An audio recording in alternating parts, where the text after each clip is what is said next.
E aí, tudo certo? Se prepara porque hoje a gente vai fundo numa coisa que todo mundo ama: música. Mas ó, não vamos falar de partitura não. A gente vai descobrir a ciência, a matemática e até os segredos que o nosso próprio cérebro usa para entender o som. Vamos ver como a música que a gente conhece hoje só é possível por causa de umas sacadas geniais. Então, vamos começar com um mistério que, com certeza, todo mundo já notou. Pensa comigo. Um piano e um violino tocam a mesmíssima nota. Um dó, por exemplo. A altura é a mesma, certo? Mas não tem como confundir os dois sons. Por que será?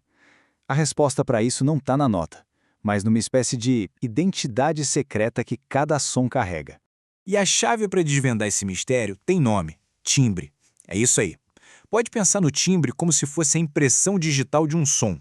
É o que faz a gente saber que é um violão e não uma flauta. Cada som tem uma combinação única de, digamos, sons extras que vêm junto com a nota principal. É como se a nota fosse a cor e o timbre fosse a textura, sabe? Se é uma parede lisa ou uma parede de tijolinho. Bom, agora que a gente já entendeu o que, tá na hora de entender o como. E para isso, a gente vai ter que voltar um pouquinho no tempo. Porque a primeira grande sacada sobre o que faz um som ser bonito, a harmonia, ela não veio de um músico não, veio de um matemático lá da Grécia Antiga. E olha só que doideira. Tudo isso começou com uma coisa super simples, uma única corda esticada. O nome do aparelho era monocórdio. Era basicamente isso, uma corda esticada numa caixa. E quem estava por trás disso era ninguém menos que Pitágoras. Ele estava ali, pronto para mostrar que a beleza que a gente ouve, na verdade, tem uma base matemática muito, mas muito sólida. O que ele fez foi simplesmente genial. Primeiro, ele tocou a corda solta, o que deu uma nota, a nota fundamental. Aí ele foi lá e pressionou a corda bem no meio. Tocou de novo, e o que aconteceu? O som era o mesmo, só que mais agudo, uma oitava acima. E ele não parou por aí. Ele continuou dividindo a corda em outras partes, frações mais simples, e foi descobrindo que, nossa, sons super harmoniosos começaram a aparecer. E essa descoberta dele é sensacional. Os sons que soavam mais bonitos juntos, que a gente chama de consonantes, eram justamente os que correspondiam a frações matemáticas bem simples. Uma oitava é uma razão de 2:1. Uma quinta perfeita, tipo dó-sol, 3:2. É isso. A música é, literalmente, matemática que a gente consegue sentir. Ok, a gente já viu a física por trás do som. Mas agora a gente precisa ir para dentro. Como é que essa matemática toda, essa vibração no ar, vira emoção, vira sentimento aqui dentro da nossa cabeça? O palco para essa mágica toda acontecer é o nosso cérebro, né? E ele é dividido em dois lados, os dois hemisférios. E essa divisão não é só física, não. Cada lado do cérebro é especialista em uma coisa, e isso tem tudo a ver com a forma como a gente processa os sons que escuta. E essa divisão de tarefas é bem interessante. Pensa assim, o lado esquerdo do cérebro é o nosso centro da linguagem. Ele é lógico, analítico, é ele que cuida das palavras. Agora o lado direito é o nosso maestro. É ele que é mais intuitivo, que entende a melodia, a estrutura da música, é ali que a mágica acontece.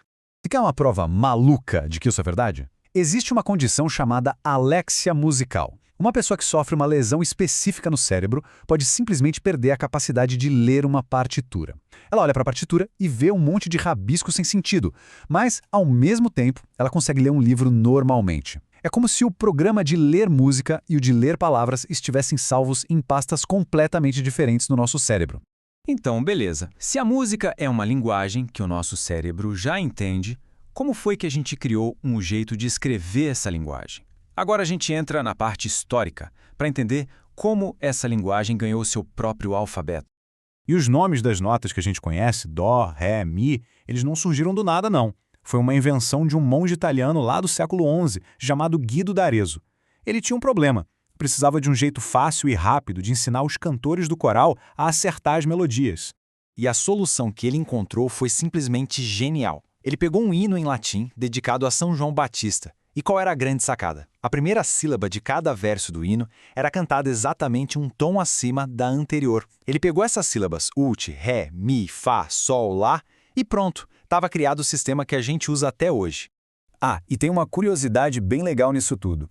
A primeira nota, na verdade, não era dó, era ut. Pois é, só lá pelo século XVII que mudaram para dó, que provavelmente veio de dominus, que significa senhor, só porque era bem mais fácil de cantar. Uma mudança totalmente prática. Bom, agora a gente chega no ponto alto da nossa história. A gente viu que música é matemática, certo? Pura matemática. Mas e se eu te disser que essa matemática não é tão perfeita assim? Se prepara porque essa é talvez a maior reviravolta na história da música. É exatamente essa a questão que bota em xeque tudo aquilo que o Pitágoras descobriu. Aquela pureza toda das frações, quando a gente leva ela até o fim, ela acaba criando um problemão. Um problema tão grande que podia ter travado todo o desenvolvimento da música como a gente conhece. O rolo é o seguinte. Na teoria, se a gente for subindo de quinta em quinta, tipo de dó para sol, de sol para ré e por aí vai, depois de 12 saltos desses, a gente deveria chegar de volta na nota dó, só que bem mais aguda. A conta matemática tinha que fechar certinho. O problema é que não fecha. Pois é, a conta não fecha. Fica uma sobrinha, uma diferença minúscula, super irritante que soa bem mal. Esse restinho matemático tem um nome, coma pitagórica. É a prova de que a matemática pura e o que a gente ouve não batem 100%. E esse errinho de cálculo cria um problemão na hora de afinar os instrumentos. E como é que se resolve um problema matemático que não tem solução? Com criatividade, com inteligência humana. A solução não foi achar a afinação perfeita, mas sim criar uma imperfeição que todo mundo pudesse aceitar. E essa solução genial se chama escala temperada. A ideia por trás disso é brilhante. Em vez de deixar um intervalo super desafinado sobrando no final, os músicos resolveram desafinar um pouquinho cada uma das 12 notas da escala. Eles pegaram aquela sobrinha, a coma, e distribuíram ela em pedacinhos bem pequenos. É uma espécie de mentira combinada. Uma mentira que todo mundo aceita e é ela que permite que a gente toque música em qualquer tom, sem que soe tudo errado. Basicamente, toda a música que a gente ouve hoje é baseada nesse acordo. E com isso, a gente fecha o círculo. A gente viajou pela matemática, pela biologia, pela história, tudo isso para entender o que está por trás de uma simples nota musical.